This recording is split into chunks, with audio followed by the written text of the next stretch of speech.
இந்த கிராஃப் வந்து ரெசிஸ்டரோட voltage and கரண்ட்க்கு draw பண்ணியிருக்கோம். ரெசிஸ்டர் எப்பவுமே வந்துட்டு கரண்ட் அதிகம் பண்ணோம் அப்படின்னா அந்த ரெசிஸ்டருக்கு அக்ராஸ் இருக்க வோல்டேஜ் ட்ராப் வந்து லீனியராக வந்து ரைஸ் ஆகிட்டே போகும். இப்போ கரண்ட் ரைஸ் ஆகுது அப்படின்னா அந்த ரெசிஸ்டரோட வோல்டேஜ் ட்ராப்பும் வந்து ரைஸ் ஆகிட்டே வரும். இந்த மாதிரி தான் ரெசிஸ்டர் பிஹேவ் பண்ணும்.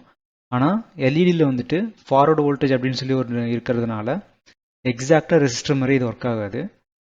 ஸோ எல்இடியோட கிராஃப் பார்த்தோம்னா இந்த மாதிரி தான் இருக்கும். ஒன்ஸ் அதோட ஃபார்வர்டு வோல்டேஜை ரீச் பண்ணுற வரைக்கும் இந்த எல்இடி எந்த கரண்ட்டும் இது வழியாக அலோவ் பண்ணாது. ஃபார்வர்டு வோல்டேஜ் அப்படின்றது எல்இடியோட சைஸு கலர் இதெல்லாம் பொறுத்து வேரி ஆகும். ஃபார் எக்ஸாம்பிளுக்கு இந்த எல்இடியோட ஃபார்வர்டு வோல்டேஜ் வந்து 1.5 வோல்டேஜ் இருக்குது அப்படின்னா ஃபஸ்ட்டு 1.5 வோல்டேஜுக்கு வந்துட்டு எந்த கரண்ட் ஃப்ளோவுமே இருக்காது. ஒன்ஸ் அந்த 1.5 வோல்டேஜ் வந்து ரீச் ஆயிடுச்சு அப்படின்னா இன்ஸ்டண்ட்டாக அதில் கரண்ட் ஃப்ளோ வந்து அதிகமாக இருக்கும். ஸோ இன்ஸ்டன்ட் கரண்ட் ஃப்ளோ அதிகமாகச்சு அப்படின்னா அந்த எல்இடி வந்து பேர்ன் ஆகிறதுக்கு கூட சான்சஸ் இருக்குது. அதனால தான் எல்லா எல்இடி சர்க்கியூட்ஸ்லையுமே பார்த்தோம்னா கரண்ட் லிமிட்டிங் ரெசிஸ்டர்ஸ் வந்து போட்டிருப்பாங்க. இந்த கரண்ட் லிமிட்டிங் ரெசிஸ்டர் என்ன வேணால் போடலாமா அப்படின்னு கேட்டால் இல்லை, அதுக்கும் வந்து கால்குலேஷன் இருக்குது. அதுக்கு நம்ம எல்இடியோட டேட்டா ஷீட் படித்து அதோட ஃபார்வர்டு வோல்டேஜ் ஃபார்வர்டு கரண்ட் இதெல்லாம் வச்சு எந்த கரண்ட் லிமிட்டிங் ரெசிஸ்டர் போடணும் அப்படின்றத நம்ம டிசைட் பண்ணிக்கலாம். நெக்ஸ்ட்டு எல்இடியோட கரண்ட் லிமிட்டிங் ரெசிஸ்டன்ஸ் கால்குலேஷன் பார்க்கலாம்.